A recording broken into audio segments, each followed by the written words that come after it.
Happy Ugadi అందరికీ. నా చిన్నప్పటి నుంచి చూస్తున్నా, మా ఇంట్లో ఫస్ట్ లేసేది ఎవరైనా ఉందంటే మా నాన్నే. నేను చిన్నగా ఉన్నప్పటి నుంచి ఇప్పటి వరకు ఏ ఒక్కరోజు కూడా మా నాన్న 6 తర్వాత పడుకోవడం నేను చూడలా. మా నాన్న అందరికన్నా ఫస్ట్ లేస్తాడు. నిన్న యాపపువ్వు మిస్ అయింది కదా, యాపపువ్వు పొద్దున్నే మా ఇంటి ఎదురుగా అంకుల్ ఉంటే ఆయన తీసుకొచ్చి ఇచ్చారు. ఇంకా మా నాన్న కూరనాలు కట్టేస్తున్నాడా, నేను స్నానం చేసేసి దబదబా నిన్న నైట్ మొత్తం క్లీన్ చేశాను కాబట్టి స్నానం చేసి వచ్చేసి పాలు పొంగల్ చేస్తున్నా. మేమైతే పాలు పొంగల్ చేసుకుంటాము.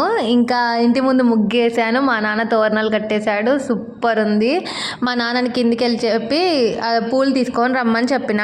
అక్కడ ఫ్లవర్ షాప్కి వెళ్తే ఒక దండ పూలు ఇచ్చారు, కానీ మాకు అవి సరిపోవు. ఇంకా 20 రూపీస్ ఎక్స్ట్రా తీసుకున్నా కూడా సరిపోలేదు. సో కింద పక్కన చెట్లు ఉన్నాయి మాకు. మా అపార్ట్మెంట్ చుట్టూరు చెట్లు పెంచారు. అబ్బా అన్ని ఫ్లవర్సే, అసలుకి అన్ని ఫ్లవర్స్, గన్నేరు చెట్లు, ఇగో చక్రం పూలు, చాలా ఫ్లవర్స్ ఉంటాయి. కానీ ఇవాళ పండగ కాబట్టి మొత్తం తెంపేస్తారు. అయినా కానీ మా నాన్నకి చాలానే దొరికినాయి. మొత్తాన్ని ఎన్ని పూలుంటే అన్ని పూలని మొత్తం అలంకరించేసిన. మా మమ్మీ అయితే ఎంత బాగా అలంకరించినావో అని మెచ్చుకున్నారు. మరి మీరు ఎలా మెచ్చుకుంటారో నాకు తెలీదు. నాకైతే బాగా నచ్చేసింది. మాదైతే ఇలా అలంకరించేశాను. మా ఇంట్లో మా నాన్ననే కొబ్బరికాయ కొడతాడు. ఇంట్లో అయితే అన్ని దేవుళ్ళకి కలిపి ఒక కొబ్బరికాయ మా నాన్నే కొట్టాడు. ఈసారి మాత్రం కొబ్బరికాయ 2 సార్లు కొట్టిండు, మస్తు పగిలింది. మా మమ్మీ హారతి ఇచ్చేసింది, మనదేమో వీడియో తీసేవంతు.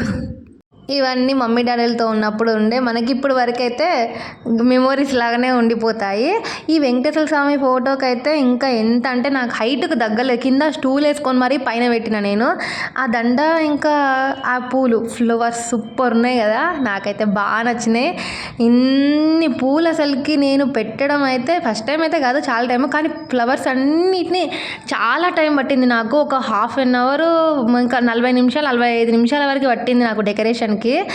అంత డెకరేషన్ చేసిన అక్క అంటే ఒక పక్క నేను మళ్ళీ పాలు పొంగల్ చేస్తూనే ఈ డెకరేషన్ మొత్తం చేసిన. మా తులసమ్మ తల్లులు అన్నీ ఎండ కానీ మొత్తం బయటికి వెళ్ళిపోయినాయి. ఇటు తీస్తే మాత్రం పెద్ద పెద్ద చెట్లు ఉన్నాయి, కానీ అవన్నీ బయటికి వెళ్ళిపోయినాయి. ఇంకా అక్కడ మొత్తం పూజ అయిపోయి తినేసరికి టైం ఎంత అయిందంటే అప్పుడు 12 అవుతుంది.